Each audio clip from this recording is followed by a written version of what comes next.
اچھا رانا صاحب، ایک دوست لکھتے ہیں کہ رافع حاجت کے 3 گھنٹے تک جلن ہوتی ہے. انہوں نے چند ریمیڈیز کا استعمال کیا ہے. انہوں نے نٹرک ایسڈ 200 میں استعمال کی ہے. انہوں نے اکسومیکا سلفر 200 میں استعمال کی ہے. انہوں نے کولی سونیا الومن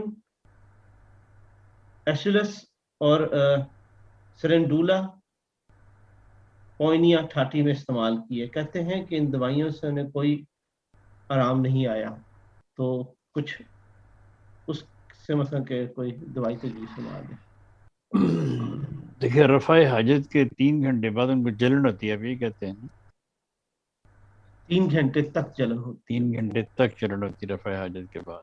جی تو یہ جو دوائیاں انہوں نے بتائی ہیں یہ تو بواسیر کی دوائیاں ہیں، یہ جتنی بھی انہوں نے بتائی ہیں.